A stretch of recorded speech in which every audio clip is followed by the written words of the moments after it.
কখনো কি শুনেছো রোগের নামে কোনো জায়গার নাম, বা কোথাও কি দেখেছো প্রায় জনশূন্য দ্বীপে কিভাবে মানুষের উৎপত্তি হয়? আজ তারই গল্প শুনবো আমরা।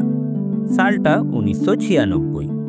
প্রথমবার সংবাদের শিরোনামে আসে প্রশান্ত মহাসাগরের পিঙ্গেলাপ দ্বীপটি। পিঙ্গেলাপ অ্যাটল।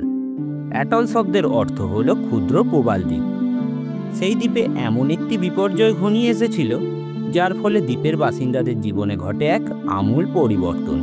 শোনা যায় এই দ্বীপের বাসিন্দাদের অধিকাংশের চোখের আলো নাকি সাদা কালো অথবা ধূসর।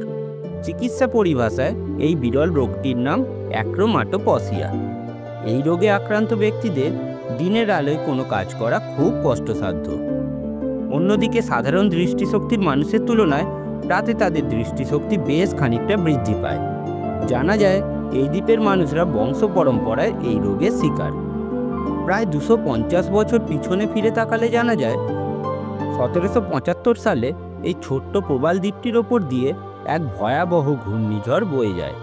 সেই ঝড়ে ধুয়ে মুছে সাফ হয়ে যায় জনবসতি। অধিবাসীদের সিংহভাগই প্রাণ হারায় ঝড়ের কবলে। বরাত জোরে বেঁচে যান সেখানকার রাজা ও তার গুটি কয়েক আত্মীয়। তাদের মধ্যে ছিলেন কয়েকজন মহিলা। একটা জলজ্যান্ত দ্বীপকে জনবসতি শূন্য হয়ে যাওয়ার হাত থেকে বাঁচাতে রাজা নিজের পরিবারের সদস্যদের সঙ্গেই সহবাস শুরু করেন। ওই দ্বীপে টিকে থাকা প্রতিটি মহিলার সন্তান আসে রাজার ঔরসে। বেঁচে যায় আস্ত একটি জনজাতি। দ্বীপকে জনমানবহীন হওয়া থেকে বাঁচিয়েছিলেন রাজামশাই। কিন্তু একই গোষ্ঠীর মধ্যে পারস্পরিক যৌন সম্পর্ক হওয়ার ফলে দেখা দেয় জিনগত ত্রুটি। দোয়াকেসা মৌনানেসি হোসেদ নামের শাসক ছিলেন এই রোগটির বাহক। ঘূর্ণিঝড় আসার পর 4 প্রজন্মের মধ্যে এই রোগের প্রাদুর্ভাব না ছড়ালেও পরবর্তী প্রজন্মের মধ্যে 5% জনসংখ্যা এই রোগে আক্রান্ত। জিন বৈচিত্র্যের অভাব এবং দ্রুত জনসংখ্যা বৃদ্ধির কারণে এই ব্যাধিটি এখন প্রায় 10% জনসংখ্যার মধ্যে ছড়িয়ে পড়েছে।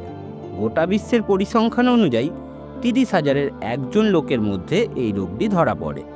সেখানে প্রশান্ত মহাসাগরের এই ক্ষুদ্র প্রবাল দ্বীপে অধিকাংশ মানুষই এই রোগের শিকার, যে কারণে এই দ্বীপকে বর্ণান্ধ দ্বীপ বলেও ডাকা হয়ে থাকে। এই ঘটনার পর একটি ধারণার ব্যাপকভাবে চর্চা শুরু হয়।